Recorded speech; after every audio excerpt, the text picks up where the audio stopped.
রংপুরের তিস্তা পাড় থেকে আমাদের সঙ্গে যুক্ত হচ্ছেন সহকর্মীরা। শুরুতেই চলে যাচ্ছি সহকর্মী রেজাউল করিম মানিকের কাছে। মানিক, বিএনপির 48 ঘন্টার কর্মসূচি নিয়ে নতুন আর কি আপডেট আছে আপনার কাছে, জানাবেন সেখানকার বিস্তারিত।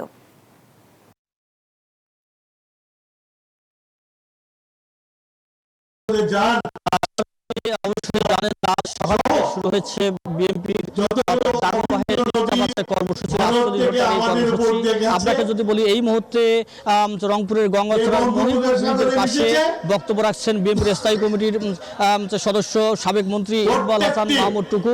তিনি কিন্তু বক্তব্য রাখছেন এবং তিনি কথা বলছেন। তিনি কি বলছেন যে পানি অবশ্যই তিস্তার হিস্সা, সেটিকে অবশ্যই ভারতকে দিতে হবে, অন্যথায় তারা কিন্তু আন্তর্জাতিক আদালতে যাবেন বলেও কিন্তু হুঁশিয়ারি দিয়ে উচ্চারণ করেছেন বিএনপির নেতা। আমরা যদি কথা বলতে চাই, এখানকার যারা বিএনপি নেতৃবৃন্দ রয়েছেন তারা কিন্তু বলছেন যে এটি কিন্তু সরকার আসে, সরকার যায়, অর্থাৎ কোনোভাবেই কিন্তু তিস্তা পাড়ের মানুষের ভাগ্যের পরিবর্তন হয় না। এখন চলছে এখানে সভা সেমিনার থেকে শুরু করে নানা কর্মসূচি। আমরা একটু কথা বলতে চাই রংপুর জেলা ছাত্র দলের সভাপতি জুহার সাথে, একটু আপনার সাথে কথা বলতে চাই। আপনার বাড়ি তিস্তা পাড়ে, এই কর্মসূচি ব্যাপারে আমাদেরকে একটু বলবেন। জি, ধন্যবাদ।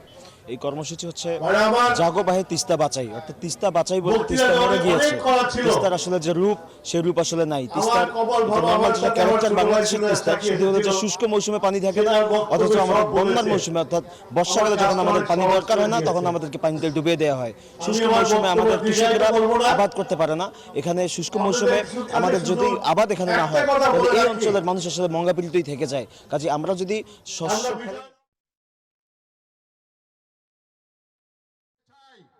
আপনারা সমতা, ন্যায্য অংশীদারিত্বের ভিত্তিতে আমরা ভারতের সাথে আমাদের যাবতীয় দ্বিপাক্ষিক সমস্যার সমাধান করতে চাই।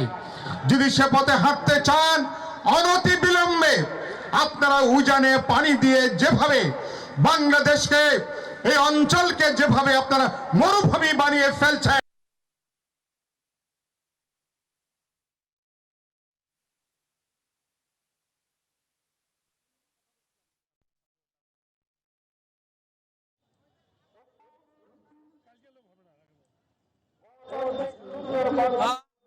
আপনারা জানেন যে আজ সকাল 10টা থেকে কিন্তু অবস্থান কর্মসূচি গ্রহণ করা হয়েছে এই তিস্তা পারে। আপনি জানেন যে 11টি স্পটের মধ্যে তিস্তা ব্যারেজে একটি স্পট রয়েছে। এই স্পটে কিন্তু ইতিমধ্যে সকাল 10টা থেকে হাজার হাজার মানুষ উপস্থিত সমবেত হয়েছে তিস্তা পারে। এবং এই তিস্তা পারে যে তাঁবুগুলো টাঙানো হয়েছে, এই প্রত্যেকটি তাঁবুতে কিন্তু অসংখ্য মানুষ তাদের থালা বাসন এবং কম্বল থেকে শুরু করে সব কিছু নিয়ে এসেছে এবং খাওয়ার জন্য কিন্তু এখানে ব্যবস্থা রয়েছে। এবং যারা এসেছে সাধারণ মানুষ এই অবস্থান কর্মসূচিতে অংশগ্রহণ করেছে, তারা কিন্তু অটোমেটিকলি এই দুপুরবেলায় কিন্তু খাবার তারা পেয়েছে। এবং আপনারা দেখছেন যে মানুষ, এখানকার মানুষ, হাজার হাজার মানুষ এই পথ দিয়ে এই অবস্থান কর্মসূচিতে অবস্থান করছেন। এবং পাশাপাশি একটাই দাবি উঠেছে যে জাগো বাহে তিস্তা বাঁচাও, এই স্লোগানে কিন্তু মুখরিত হয়েছে গোটা এলাকা।